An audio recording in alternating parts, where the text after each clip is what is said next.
ಇವತ್ತು ಮಾನ್ಯ ಸಭಾಪತಿಗಳು ಒಂದು ರಿಕ್ವೆಸ್ಟ್, ಅಬ್ಕಾರಿ ಸಚಿವ ನಾನೇನು ಹೇಳಿದಾಗ ಆರೋಗ್ಯ ದೃಷ್ಟಿಯಲ್ಲಿ ಇದು ವೋಕಲ್ ಸ್ಟ್ರೈನ್ ಜಾಸ್ತಿ ಆಗಿದೆ, ಒಂದ್ ಸ್ವಲ್ಪ ರೆಸ್ಟ್ ಕೊಟ್ಬಿಟ್ಟು ಪುನಃ ಮಾತಾಡ್ಸಿ ಸರ್.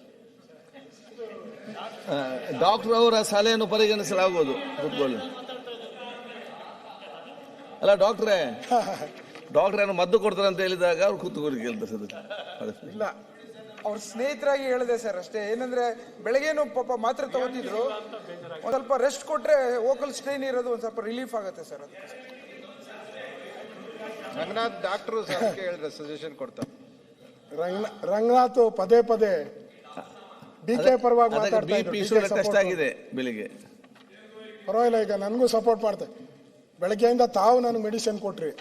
ರಂಗನಾಥ್ ಡಾಕ್ಟರ್ ಆಗಿದ್ರು ಮೆಡಿಸಿನ್ ಕೊಡ್ಲಿಲ್ಲ. ನೀವು ಡಾಕ್ಟರ್ ಆಗಿ ನನಗೇನು ಮೆಡಿಸಿನ್ ಕೊಡ್ಲಿಲ್ಲ. ಪಾಪ ಸ್ಪೀಕರ್ ಅವರು ಕರೆದು ನನಗೆ ಔಷಧಿ ಎಲ್ಲ ಕೊಟ್ಟು ಬಟ್ಟೆಗೆಲ್ಲ ಹಾಕಿದ್ದಾರೆ. ಇದು ಹಾಕೊಂಡು ಮಾತಾಡು, ಸ್ವಲ್ಪ ಸ್ವೀಟ್ ಆಗಿ ಬರ್ತೈತೆ ಅಂತ ಹೇಳಿ ಅವರೇ ಕೊಟ್ಟಿದ್ದಾರೆ. ಹಾಕೊಂಡಿದ್ದೀನಿ. ಇಲ್ಲ ಅದಕ್ಕೆ ಚೆನ್ನಾಗಿದೆ.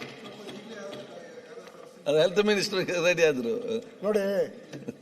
ಅವರು ಇಲ್ಲ, ಅವ್ರು ಮಾಡ್ಬಿಟ್ಟಿದ್ದಾರೆ.